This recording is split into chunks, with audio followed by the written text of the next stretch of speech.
there are 108 Upanishads, right? 108 main Upanishads in the Vedas. Isha means God.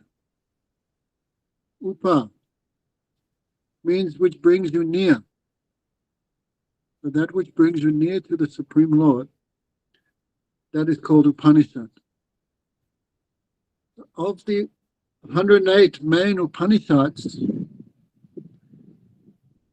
Bhagavad Gita is considered best. It was spoken by God himself. So there are two types of spiritualists, two types of transcendentalists. Those who worship the personal form of the Supreme Lord, so we call them Vaishnavas. Also, there are those who worship the impersonal form. Okay, that's a dichotomy. How can there be such thing as an impersonal form? But impersonal aspect of the Supreme Lord. So those who worship the personal form, they're called personalists, Vaishnavas. And those who worship the unmanifest, the formless, then we call them impersonalists. Or Gyanis. Nirakarvadis is a good word. Akar means form. Nirakar means they believe the absolute truth has no form. Like Christians, Muslims, Jews, 99% of yoga groups, Jnanis, meditators, Buddhists, all fall into the category of formless upasaks, nirguna upasaks. Even though in the Bible the form of God is mentioned clearly, material people cannot understand it. Like Bible says, God made man in his own image. So God also have 2 hands, 2 legs. The Quran also says, Ya in Allah min suratin. Allah made man as if looking in a mirror. That is that. The scriptures talk about the right hand of God, God sitting on a throne. So always the form of God is there, but people cannot understand. They think it's an allegory or something like that. Indeed, most people teach, even they read about the form of God, the lotus feet of Krishna, the mouth of Krishna, the eyes of Krishna, the hands of Krishna. Because everywhere it describes Krishna's walking, Krishna's eating, Krishna's speaking. So they make up many varieties of philosophy. Okay, they say, well, you cannot fix your form on unmanifest, therefore you can imagine any form. These are called the Panchupasaks. Like in India, we have those who worship Narayan, the sun god, Shiva, Ganesh, and the sun god. These 5. They say anyone you choose which you like, you choose and worship, and that will take you to you fix your mind on that, and when that is mature, then you can go to the formless aspect. I remember when I was young, I was in one yoga ashram in India. And there was one Swami who was talking about this. Just choose any Ishtadev, Ganesh, Hanuman, Ram. Just fix your mind there, and that will take you to the formless, the real form, the formless aspect, which is real. So I remember asking him, any form? He said, yes, anything. And then one guy said, his Ishtadev, what he meditated on, was an upside down purple triangle. He spent his life thinking of that, fixing his mind on one thing. Madhurika is looking perplexed. Yes, I was also perplexed when I heard it. So many people, they even make a show of chanting the names of Krishna or even worshipping the deities, but ultimately they believe this is just a temporary manifestation. No, but the real truth is impersonal. So not everyone that worships, even makes a show of worshipping the personal form of the Supreme Lord, are real personalists. And most fall into that category. So the personalists mean who believe that the personal form, in Sanskrit we say sakar or sagun, with form, with qualities. We believe that form is eternal, not temporary. Okay, so anyway, this is always a great debate between the personalists and the impersonalists. So because Viru Dharma Asraya, the Supreme Lord, impossible opposites may reside in him at the same time, but there's no contradiction. No, like in this world, black and white, then you put them together, then you get some cancellation of the qualities. Positive and negative, black and white, +1 added to -1. Right? In this world, they cancel out. They cannot both stay at the same time. Black and white cannot be in the same place at the same time. But this is for material objects. But Krishna is a non-material object. Achinta vasatu kalim snatakad nayojana. What is transcendental, achintya, beyond the mind, beyond the senses, it cannot be understood by logic or argument. So, for example, Krishna is formless, but he also has a form. How can that be? Krishna has no birth and death, but he took birth from the womb of Yasoda. He stayed 125 years, then he also disappeared. Right? He is the unborn, but he comes from the womb of Yasoda. He is bigger than the biggest, but smaller than the smallest. He is pure. No, he is made of knowledge, but still Mother Yasoda teaches him. Like that. When the Brijbasis moved from Gokul to Vrindavan, then Kavi Karnapur, he says, Krishna and Balaram were sitting on the lap of Yasoda. Then Krishna would ask, what's that tree with the big eyes? And Yasoda would laugh, that's a coconut tree. Right? What's that tree with the beard? Then Yasoda would say, that's the banyan tree, right? He has a big beard. Like this, Krishna asking, what is this? What is that? Even though he's the source of all knowledge, still he acts like an ignorant person. Only devotees by the mercy of Krishna can harmonize all these things, by the power of devotion. How can Krishna be everything but be separate from everything at the same time? That is our philosophy. Achintya bed, abed, inconceivable oneness and difference. The devotees hear these things, they not become bewildered. They realize for Krishna is possible. Therefore, both personal form and any personal aspect may both be in Krishna. No harm. No? But still this argument has been going. Most people will hear about the form of God, immediately their mind closes. Because they only have experience of material form.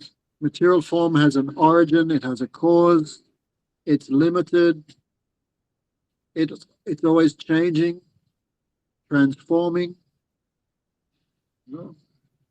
Many defects in material form. So when they hear Krishna has a form, then by using material logic, they think God cannot be like that.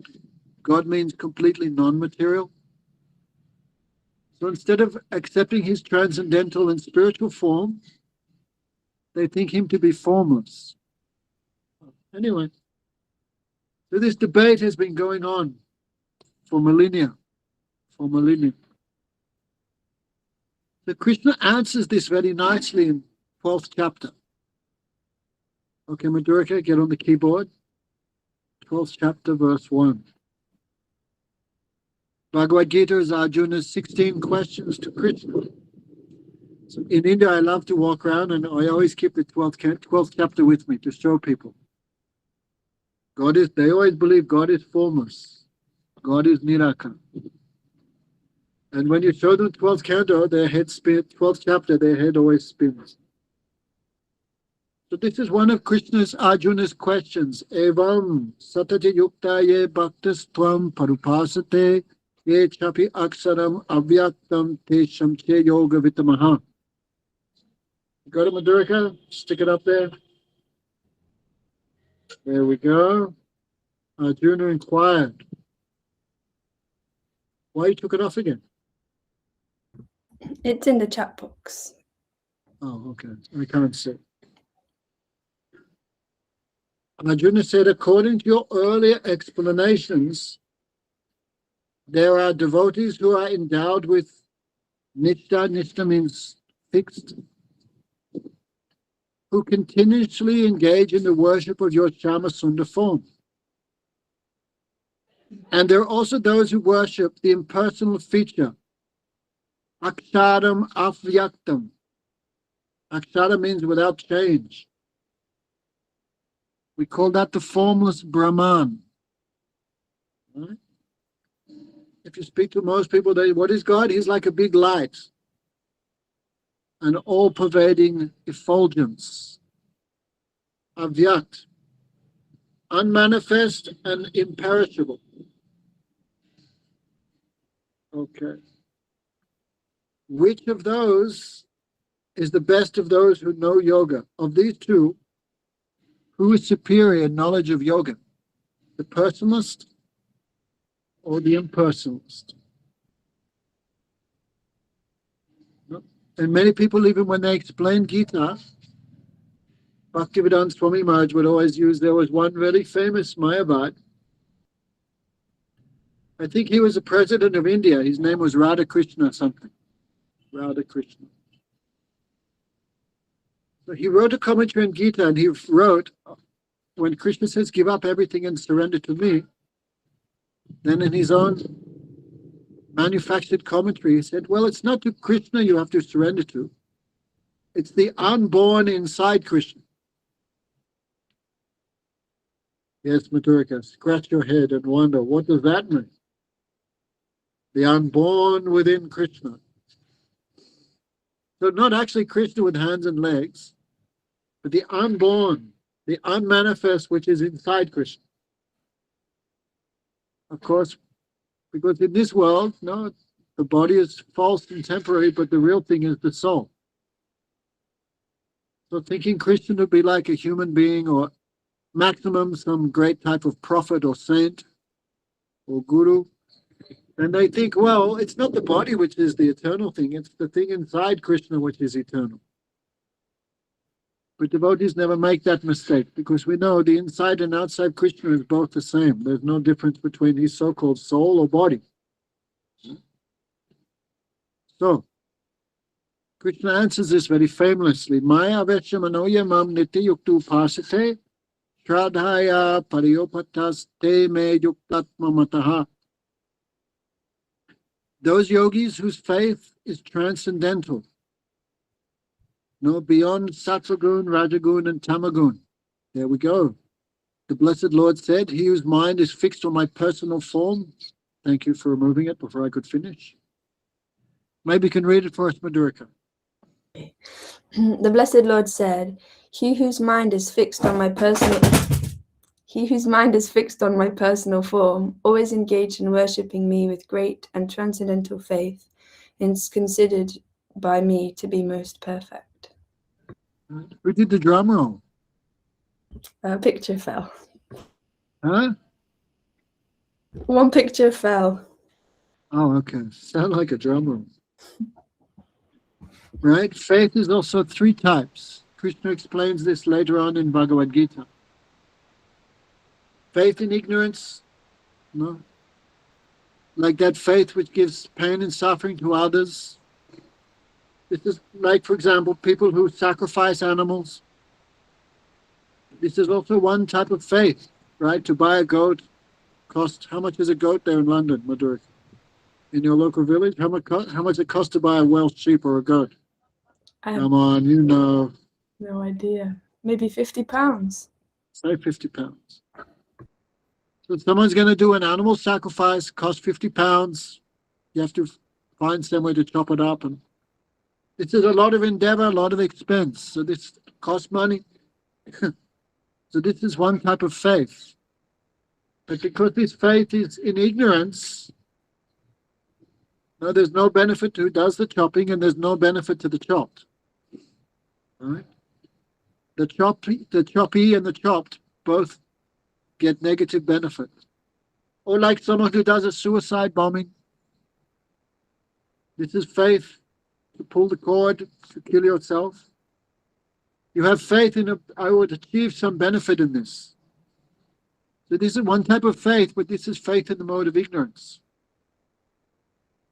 Faith in the mode of passion. By doing this activity, I'll fulfill some material desire. No. Like gambling on the stock exchange, right? For example. This is one type of faith, but it's passion. And faith in the mode of goodness. Right? But beyond the mode of goodness is also nirgun shraddha, transcendental shraddha. So those who are possessed of transcendental shraddha, no, whose faith is beyond the three binding influence of nature, and who fix their mind on my Sham Sundar form, and who constantly worship me with one-pointed devotion, they are the best amongst those conversant with the science of yoga. And whose opinion is that, Madhurika? Krishna's. Krishna's. One name, therefore Krishna is often known as the guru of the yoga system. So Krishna is giving his opinion. So faith is always there, and without faith we wouldn't even wake up in the morning. Faith is there in all activities. We have faith that by drinking water my thirst will be destroyed. By eating my hunger will be finished. By wearing a coat I'll become comfortable. By going to work I'll earn some money. Right? By marrying that guy I'm going to become happy. So faith is there in all activities. But what we're interested in is called transcendental shraddha. So Gurudev said there's two types of faith, one which comes from this world.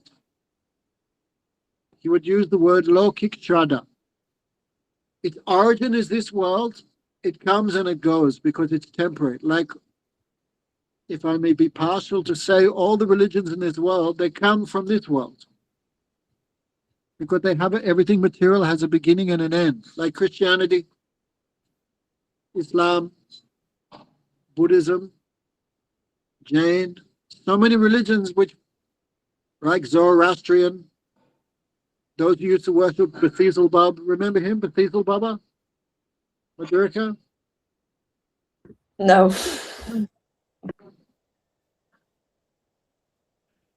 Bathizal Baba, he used to be worshipped by the Sumerians.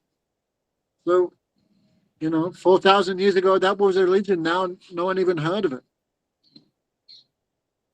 Zoroastrianism, where's that from?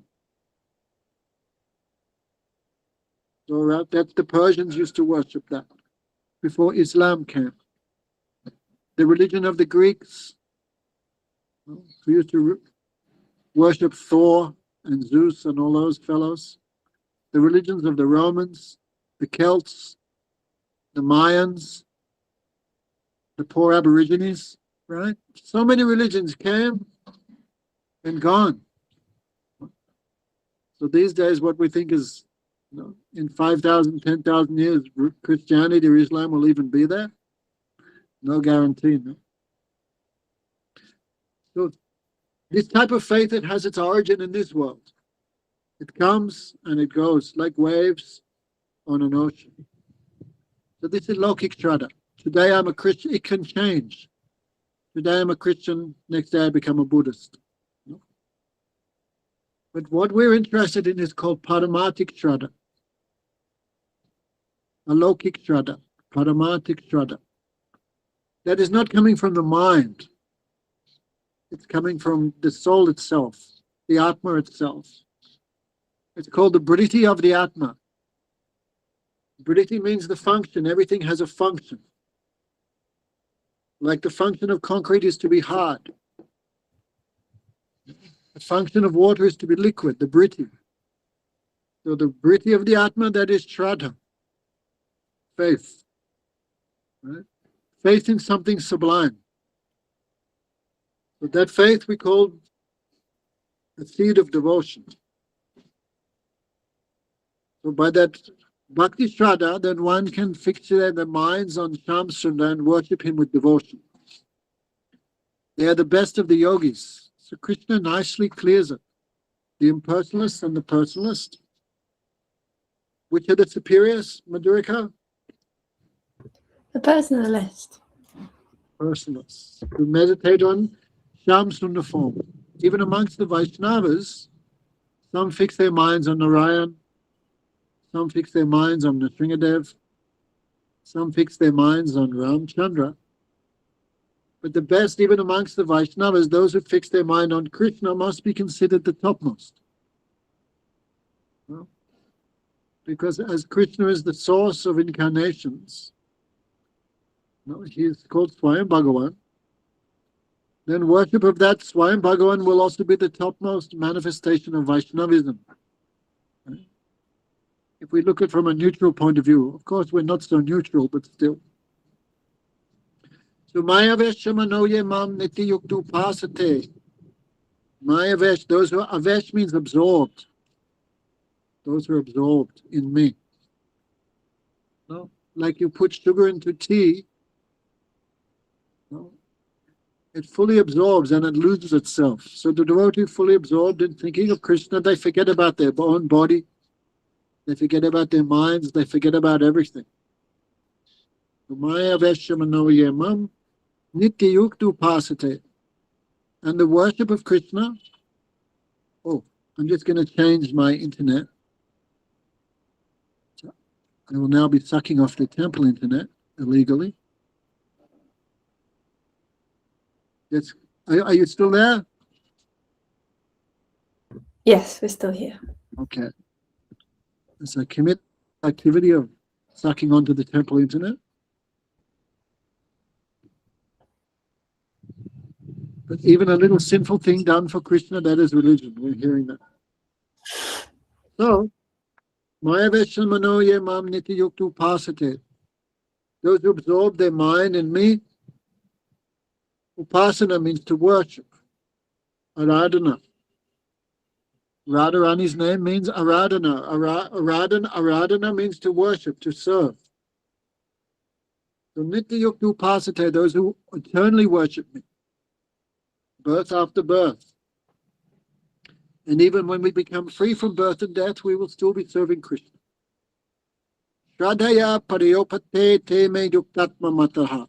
Those who worship me, transcendental faith, Krishna says, I consider them to be the best. So this impersonal aspect we call Brahman. Brahman is all-pervading. Brahman is indestructible. Right? Brahman is also one type of happiness. The yogis, Pantastakoti Satabatsara Sampragamya. Brahma Samhita says what the yogis try to attain over hundreds of years of controlling the breath, controlling the mind and the senses through the practice of Astanga Yoga. What they attain Brahman. But what is that Brahman? Right? That Brahman, that is the bodily effulgence of Krishna. Right? From Krishna's body, some effulgence comes. That is the Brahman. So they attain Krishna. Right? The effulgence is also, like the effulgence of the sun is, in one sense, is also the sun. So they attain Krishna, but not in his fullest aspect. This is called the Angikanti, the effulgence of Krishna. In Brahma Samhita, it also describes that very nicely. So it's one external feature of Krishna, the Brahman. So the Jews, the Muslims, the Christians, the Buddhists, what they're attaining the external aspect. But that Brahman does not speak. No. He doesn't laugh and joke. No. He has no pastimes. In one sense, you should not be able to even see him because he's formless. So this is called Suska Gyan, dry knowledge. So they're also attaining Krishna, but not in the fullest aspect. Right? Because Krishna is the cause of everything, he must also be the cause of the Brahman. So who attains that Brahman, they also achieve one, it's like full cessation of material existence. It's one type of liberation. You know, like when we sleep at night, it's like one type of liberation from all the misery of the day. So Brahman or Sayoja Mukti, this is also one type of liberation. It exists. But to think that is everything, that is a mistake. So instead of meditating on the impersonal Brahman, Krishna is advising us to meditate on his Sham Sundar form. How can you meditate on his Sham Sundar form, Madhurika? Hare Krishna, Krishna Krishna, Hare Hare. Hare Rama, Rama Rama, Hare Hare. So this name is also called one type of Brahma, but we call it Nam Brahma. No, Nam Brahma. So the name, by meditating on the name reveals the form of Krishna. Therefore, meditating on the name of Krishna is considered the topmost meditation. Right? When Ramananda Roy was discussing with Mahaprabhu, then many questions Mahaprabhu asked to Ramananda Roy. Tada Dhyan, Madhya, Tada Dhyan Sa, of all type of meditation, which is the best type of meditation? Then Mahaprabhu said, then Ramananda Roy answered, meditating on the pastimes of Radha Krishna, that is the topmost meditation. Tadagan Madhya Sa, Tadagan Sa, of all type of song, what is the best song? The song which describes the pastimes of Radha Krishna, that is the topmost gan or kit or song. So the name is the topmost meditation. Liberated souls give up everything, but they never give up the name of Krishna. Therefore, the name of Krishna is Krishna himself. Nam Nami Aminyam. Nam Chintamani Krishna's Chaitanya Rasavik. Sudha Nityapurna, Sudha Muktabhinatva Nami Namino. There's no difference between Krishna and his name. The name of Krishna is fully conscious.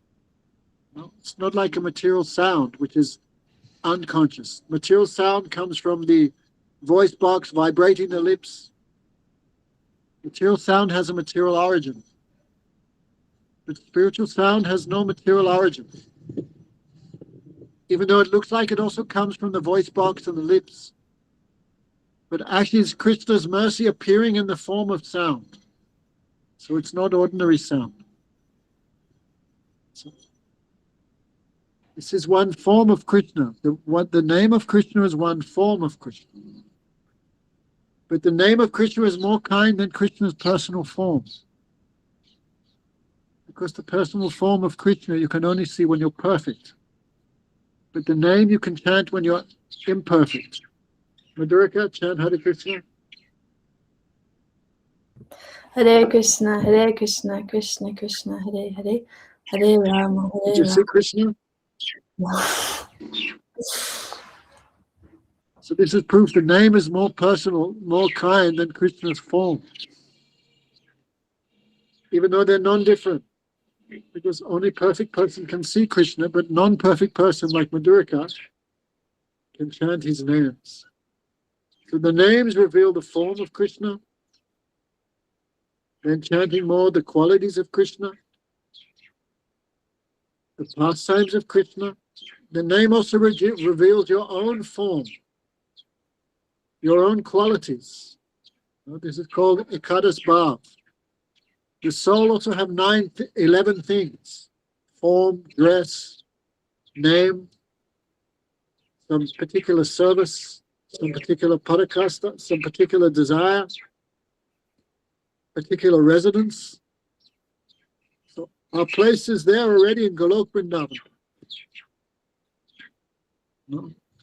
So the chanting of the holy name reveals our own form, also reveals the form of Krishna.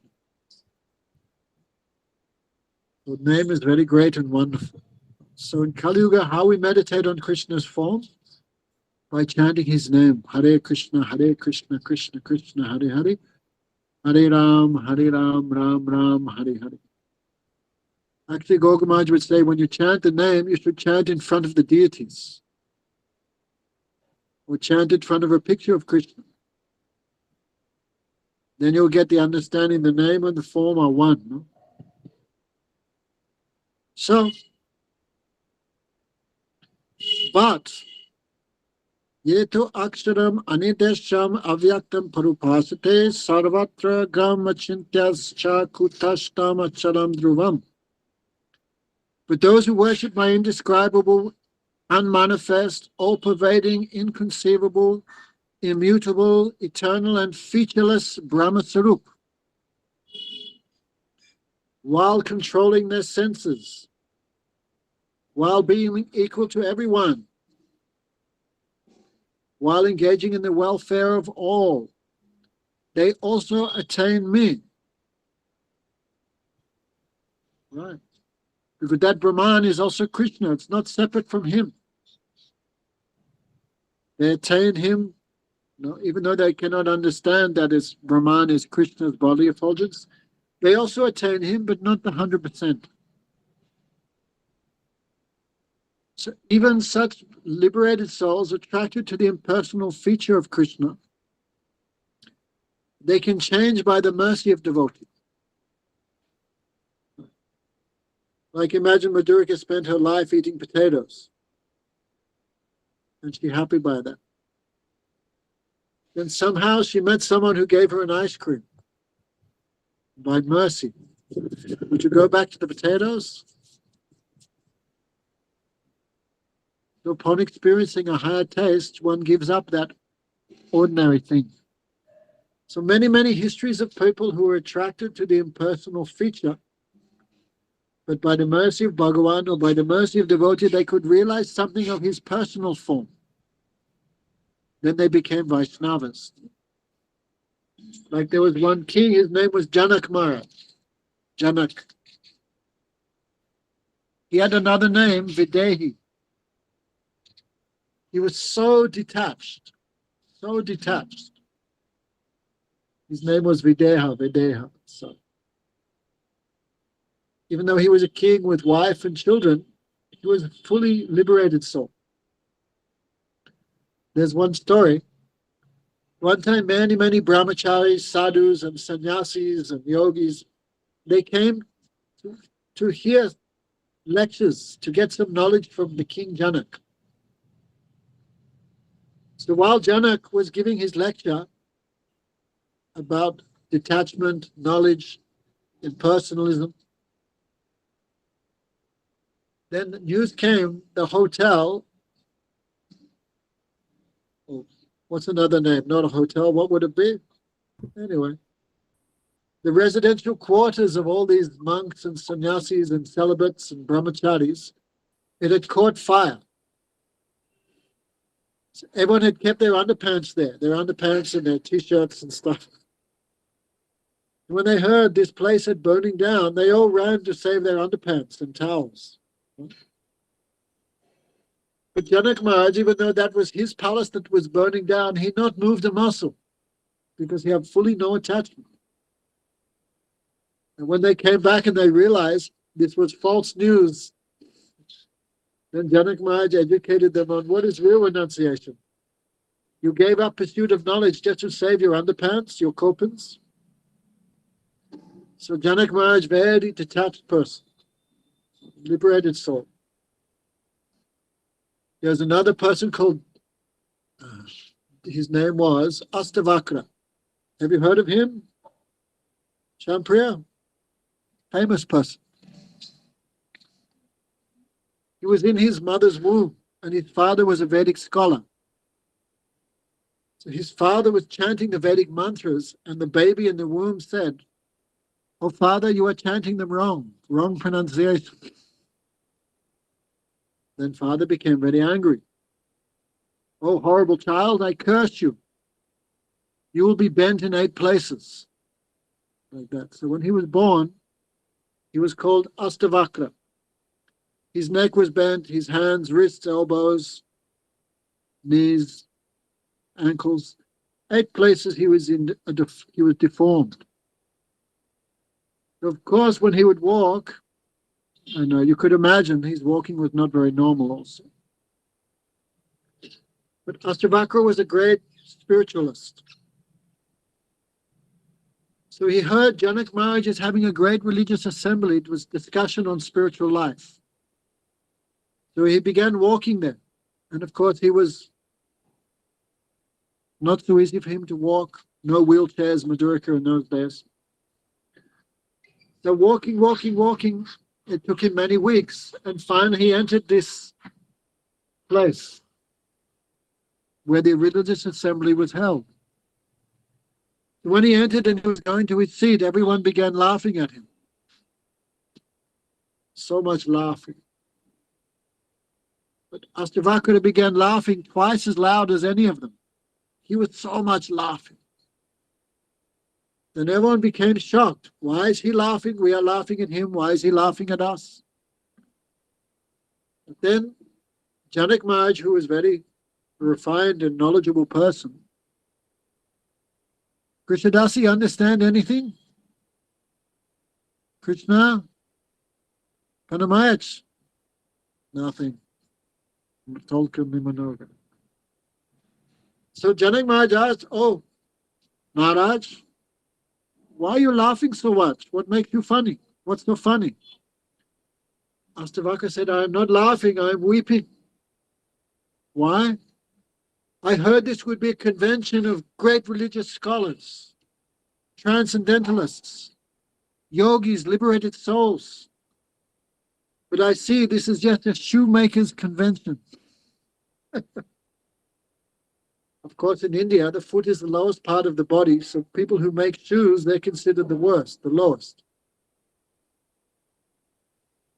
Then everyone becomes shocked. Why is he calling us shoemakers?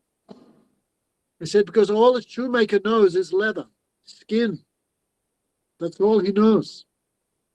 So all of these people, they're just seeing the body. What is this body? Leather, skin. They have no knowledge of spiritual life, no knowledge of the difference between the soul and the body. If I'm not laughing, I'm crying. I come such a distance to associate with these shoemakers. Anyway, so Janak and Astavakra, these are called 2 gurus of this Brahmavad, impersonalists. But when Sita came as his daughter, and when his age came for his daughter to become married, then Janak sent invitations to all young men, princes, to come to try to attain the hand of Janaki, Sita Devi, as their wife. So Sita was so beautiful, kings came from everywhere. So the sons of Dasarat Maharaj, Ram and Lakshman, also came with their guru Vishwamitra Rishi. So Ram, so handsome, like Cupid. And Lakshman also, not less. Right? He looked like a mountain of sandalwood paste. So effulgent, so fragrant, these 2 boys. So soft yet so strong, so beautiful, so handsome. They walked like intoxicated elephants. Their speech was like nectar. This is Supreme Lord. No? So when Janak Maharaj saw the beauty of these 2 boys, again and again he was looking, again and again. But he didn't know who they were. So he asked Vishwamitra, "Oh Maharaj, who are these 2 boys?" Then Vishwamitra became shocked. Because Janak don't even know about his own body. How would he know about the bodies of other people? You have no relation with this world. Sarva Kalavamidam Brahma. Everywhere is just Brahman. Brahman.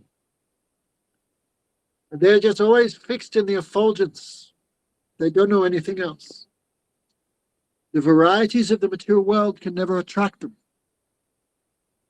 So when Janak Maharaj asked who are these two boys, then Vishvamitra became astonished. Hey, Maharaj, whole life you don't care about anyone or anything. And now you're asking who are these two?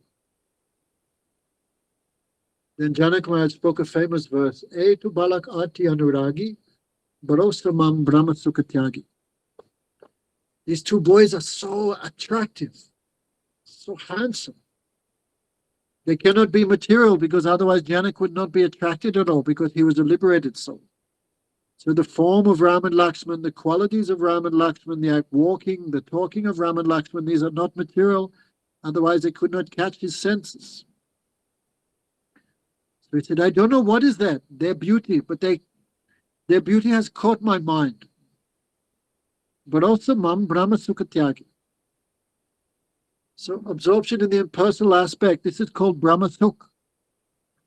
He said, their beauty is so powerful, it dragged my mind from the happiness of Brahma Sukh, and I've become their servant. But also Mam Brahma Sukatyagi. So this very famous example of how even impersonalists become personalists by the mercy of the Supreme Lord or by the mercy of his devotee. So that attraction to the personal form is so strong. One who comes to that never goes back to the impersonal aspect. It's like one-way traffic. So when devotees hear about Brahman or Mukti, they spit on it. They detest it. They hate it. Diyamanam na grihanam binamat sevanam. Even if Krishna offers them that liberation, they never accept. No. What is that verse in Damodarastakam? What is it? Varam deva moksham na moksha vidim va na chanyam briniham varishadapiya idamte vapurnata gopala balam mana sichakra avistam kiman. Oh Krishna, you are the best of the giver of benedictions. Satyavrata Rishi is praying. You can give anything. No? Nachanam briniham varishadapiya. Nothing is impossible for Krishna to give. But namoksha vidimva, you can give me anything, Krishna, but don't give me liberation. Liberation is considered the highest benediction by many people. And Krishna says, you don't want liberation? What do you want?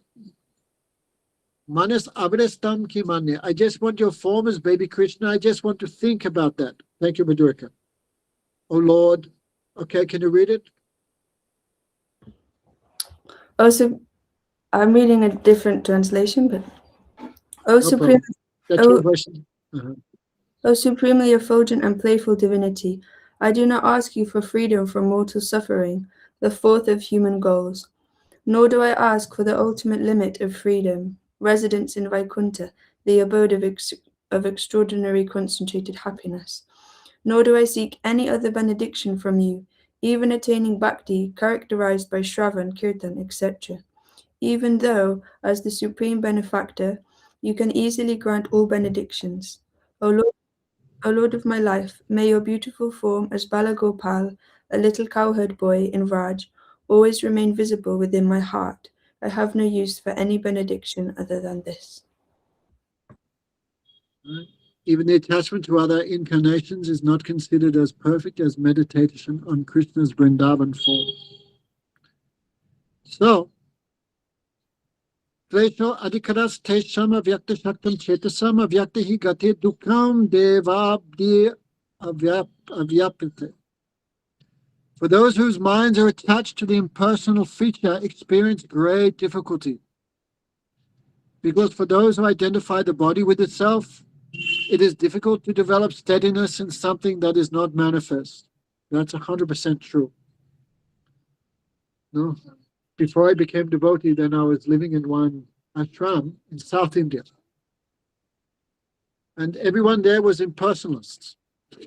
So for like 18, 20 hours a day, I would do the meditation. What to think of? Nothing. No. So difficult. So dry. My God, so dry. Terrible, actually. And it's so painful sitting there in one place, no relationships, no enjoyment. Cannot hear anything, everything is illusionary. Cannot see everything, everything is illusionary. So this is so dry, so unnatural also. Like the Buddhists, the Gyanis, the Yogis, they're doing this meditation, but this is fully unnatural. Maturka, stop the eyes from seeing. Is it natural? Stop seeing. Stop hearing. Stop smelling. Stop tasting. Stop touching. Stop thinking. Stop it. Can you stop? Eyes will see, ears will hear, nose will smell, tongue will taste, body will feel, mind will think. So to artificially stop that and absorb yourself in something which is unmanifest, this is hard work. This is dry and boring. At the end of the day, it's practically impossible. That's why these people, they do such great meditations and everything. But at the end, they always fall down because it's natural to think, move, talk. These are all natural functions. So for those who are attached to the impersonal aspect, their spiritual practices are very difficult, very hard. And the result is temporary and useless. But devotees experience great happiness. Read something, so much nice things to read. Shampriya, what you're reading at the moment? What book are you reading? I'm actually hearing Chaitanya Bhagavad on YouTube. Okay, try to read it. Reading is better than hearing. Srimad Reading is Bhagavatam better than YouTube. Yeah, I read Srimad Bhagavatam in the morning, a little bit of Bhagavad Gita, and then I listen to Chaitanya Bhagavad. Just stick to one book and finish one book at a time. But if you can get a book and read it, it's always better. Didi says Shastra is always Shastra, book. Reading it is another thing than just hearing from YouTube. Of course, hearing from YouTube is, but still reading is always superior. Yes, just last year, at the end of, in Australia this January, I finished Chaitanya Bhagavad. So nice, no? So nice. Actually, you're looking when I can finish all my daily activities and read. Such a taste. Now I started reading Bhakti Ratnaka. So nice. You know? I read it before, but I'm reading like I never read it. So nice. The life of Narottam Srinivas, Shyamananda, Jiva Goswami, Rupa Goswami. But this is not devotee. Use the eyes for reading, the eyes for seeing the charming form of the deities, ears for hearing Katha, like we're hearing all this Katha about Bhakti Siddhanta Saraswati Thakur, is a happiness. Then, okay, take prasad, so many paneer, sabji, rubberies, puri. Madhurika, what feast you had yesterday? Huh? Did you cook anything? I didn't cook. Criminal. At least some wine offering you can give. I gave some fruits, and I made in the evening. I made buckwheat pancakes and milk puss. Oh yeah, Bhakti Siddhanta Saraswati Thakur's favorite, right? Buckwheat pancakes. Okay, I won't be too hard on it. But devotee very happily engages his senses in bhakti, very happily. Okay, want some exercise, do parikram, speak about Krishna, hear katha, smell the incense, the flower garlands, see the deities, hear some katha, and what you think it's, what you read about, you'll think about. So for the devotee, the senses are not enemies. The senses and the mind become like friends because you use them in a natural way to achieve perfection. So devotee very happily resides in this body of 9 gates, right? This body is a city of 9 gates, 2 eyes, 2 nose, mouth, 2 ears. How much is that? 7, and down below is 2 more. Very happily the devotee stays in the 9 gates, and by this body achieve perfection. They use this body to achieve perfection by engagement in bhakti yoga. But the impersonalists, they're seeing all these things as enemies. Don't look, don't smell, don't taste, don't hear, don't think, don't make relationship. All is maya, they say. All is illusion, all is illusion. In this way, they negate any form of happiness. They negate everything. This is unnatural and not satisfying at all. But those whose minds are attached to an impersonal aspect experience great difficulty. 100% fact. Because for those who identify the body as the self, it's difficult to develop steadiness in something which is unmanifest. It's unnatural and not possible. The difference between, I'll read here, the difference between a Jnana Yoga and a Bhakti Yogi is that the stage of practice, a Bhakti Yogi can easily cultivate the process to achieve the supreme objective. And at the appropriate time, he achieves the stage of perfection with the same ease. On the other hand, in the course of the Jnana Yoga's practice, he becomes fixed in the unmanifest reality, and he has to suffer the trouble of practicing a conception based on negating everything which he perceives. That is famous. Neti, neti, they say, not this, not that, not this, not that. This process of negation requires one to think in a way that is opposed to the natural aptitude of love. So it is a cause of unhappiness for the living entity. That's a fact. No, it's a very rare devotee goes from personalism to unpersonalism, impersonalism. Very rare. I only know one person, Madhumati. Very rare someone gives up the happiness of seva bhakti yoga, right? Even like we're living in this temple. Who lives in the temple with marble floors and so many rooms and bathrooms? I'm just talking a complete materialistic point of view. Right, Madhurika, how many sabjis you have a day? Your parents, when they have their lunch, what they eat for lunch? Your poor mother and father, what's their idea of lunch? Peanut butter sandwich? Yeah, a microwave rice. Microwave rice, right? Baked beans on toast, right? The devotees, look, 6, 7 sabjis, rice, sweets, paneer. Right? Maharaj was saying the other day, the devotee gets the same opulence as Bhagavan. Right? Bhagavan gets this amazing temple, but who's serving Bhagavan gets the same temple. Bhagavan gets all nice foodstuffs, devotee get the same thing. So anyway, so who will give up the happiness even in the stage of sadhana? Who will give up the happiness even in the stage of sadhana? No, and try and adopt some impersonal process. Like when impersonalists come to the temple and they have prasad, it's like, oh my God, I've never had so nice. And we're like, but we get this every day, right? So I think one time Bhaktivedanta Swami Maharaj, he was there, and he had a jar of rasgullas on his desk. He just took a huge one and put it in his mouth. And he said, by taking rasgullas, we go back to Godhead.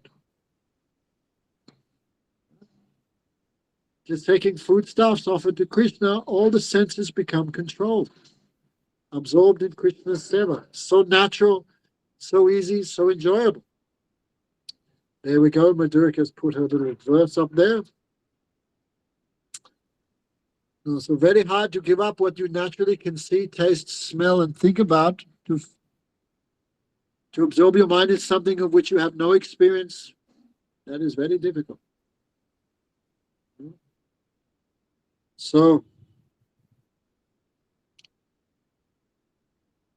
Actually, the devotee feels so much happiness even in the stage of practice. They don't mind taking birth again and again. No problem. As long as I get prasad, I get takuji, I get the deities, I get harikatha. No problem. I take a few more births. No problem at all. The devotee never fears material existence. They only fear forgetting Krishna. So, the jiva is an eternal conscious entity.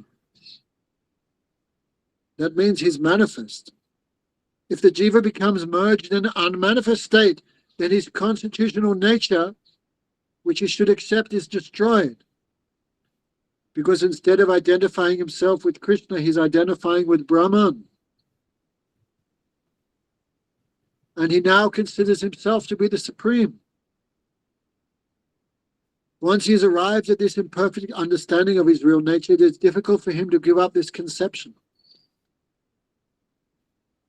Right. For the embodied living entity, embarking upon meditation on the unmanifest only results in misery, both at the time of practice and also at the time of achieving the goal. In reality, the living entity is conscious by nature and has a spiritual body. Therefore, this unmanifest or impersonal meditation is contrary to the living entity's own eternal form and simply a source of misery. Bhakti Yoga alone is the source of eternal auspiciousness for the jiva, for the soul. Gyan Yoga, when bereft of bhakti and practiced independently, always becomes a source of inauspiciousness. Therefore, Adhyatmic Yoga, the process of self-realization that is performed by worshipping the formless, immutable, and all-pervading Nirvishesha Swarup, is not at all praiseworthy. Okay, so we'll finish here. Are there any questions? Jessica? No, it has been quite enlightening, the distinction between the impersonalist and the personalist, to have something to think Chapter about 12. much. Get a tattoo. Did you buy your ticket yet? No, Why not? I just need to disattach from my child. You can hear her behind. How old is he? She's 9. Oh. Maybe you could find someone who'll look after her for 1 or 2 weeks. Yeah, A that's little what difficult, of course. I Or you could bring her. to convince her. Of course, you could bring her with you. She's here. You could bring her with you. Problems are there with father, but the issue. Oh, right. Maybe father could look after for 1 or 2 weeks. Okay. Anyway, Krishna will help us. Okay, everyone. Thank you very much. Maharaj, Okay. can I ask a quick Yes. Yesterday we were discussing the reasons why Chaitanya Mahaprabhu came, and I wonder if you could tell us what's the main reasons that he came. 4 main reasons why Lord Chaitanya came. 2 are primary and 2 are secondary. So, Premras Nijas Koditya Swadan Ragmag Bhakti Lok Koditya Pracharan. These are the 2 main reasons. Lord Krishna, some things he could not fully understand. Krishna. Mm-hmm. How much Radharani loves me. How Krishna can understand that? He cannot. How much she loves me. When she loves me, what she feels. What happiness. And thirdly, Krishna wants to taste himself, but he cannot because only devotee can taste himself.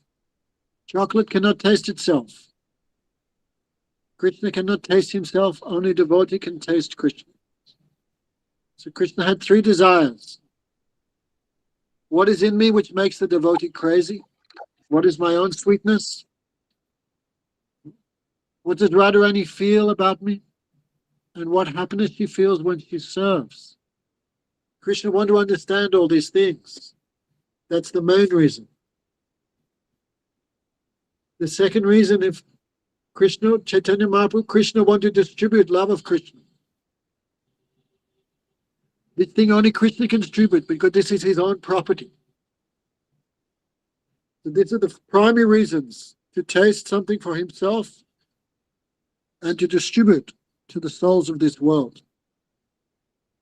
And the secondary reasons, Advaita Acharya was praying, I must bring Krishna to this world to give devotion. And also the time had come for the incarnation of Kali Yuga to spread the chanting of the holy names everywhere. So that was also one cause. In other Kali Yugas, Krishna comes in an incarnation which chants the holy name, but this incarnation is not Krishna himself, it's just like an expansion. Because in the other Kali Yugas, it's not Krishna personally. Then it cannot give love of the residents of Vrindavan, because this is Krishna's special property.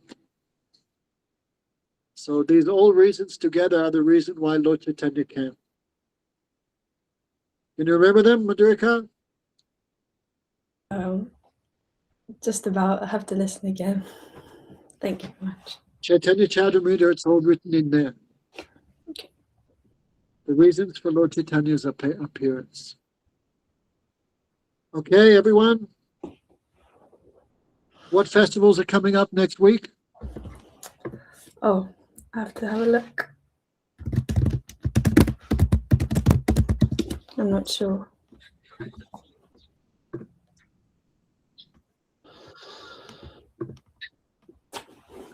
Where's Sonat? Sonat didn't come. What's her name? How do you say it? Shoned. She's here, Maharaj.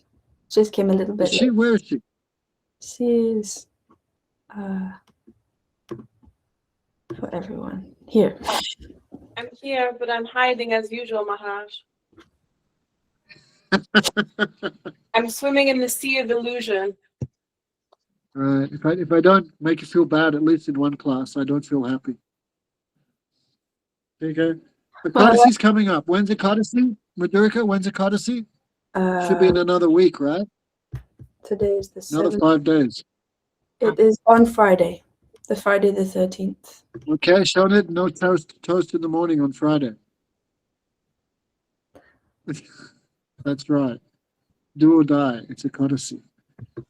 Well, Okay. also, Any Carl, questions more? Can I ask something, Maharaj? Yes, certainly. Yes. In those few verses that you talked today, it said like Bal Gopal is the most auspicious form. And I cannot fully understand, like Krishna manifested many different leelas even when he left Vrindavan, Mathura, and all these other devotees who were with him. And when we see later on, when Chaitanya Mahaprabhu was manifesting this mood of Radharani, it was specifically during his sannyasa days, which were actually in Jagannath Puri, not in the place of Radharani. That's something I could never fully understand. And Jagannath is called Nirakara, and how we connect those two in that sense to understand, like why Bal Gopal, and then what is the difference with Chaitanya showing us actually. Okay. Krishna's eternal form is 16-year-old Krishna. That is the eternal form of Krishna. Kishore Sarup, 16 years old. But some devote for his human-like pastimes, and also some devotees like baby form of Krishna. Some devotees like childhood form of Krishna. For them, Yogamaya manifests those forms to him, to them. Right? So we can say in careful language, these are not temporary forms, but they manifest temporarily for the happiness of devotees. But his real eternal form is 16 years old. And Yoga Maya reveals these other forms also to help his human-like Leela. And number 2, Chaitanya Mahaprabhu's fully tasting of Radharani's mood was not as a sannyasi. The highest level of his tasting Radharani's mood was in Mayapur, especially in the kirtan that he would perform in the house of Srivas Thakur. Like Krishna did his pastimes in 3 places, Vrindavan, Mathura, and Dwarka, Chaitanya Mahaprabhu did his pastimes in 3 places, Mayapur, Jagannath Puri, and when he traveled around South India. But the highest manifestation of him tasting Radharani's mood, that was in Mayapur. That was in Mayapur. Remember, after he took initiation and came back, then he was fully intoxicated with bhakti. That was the highest tasting of Radharani's mood in Mayapur. Okay? Okay. If you read Chaitanya Bhagavad, then you'll understand it, how much he tasted and what he experienced there. Chaitanya Charitamrita will concentrate on Jagannath Leela in Jagannath Puri, but Chaitanya Bhagavad described more Mahaprabhu's Navadvip Leela. Then you'll understand how much he tasted. Okay? Okay. Thank you, everyone. Go Premanande.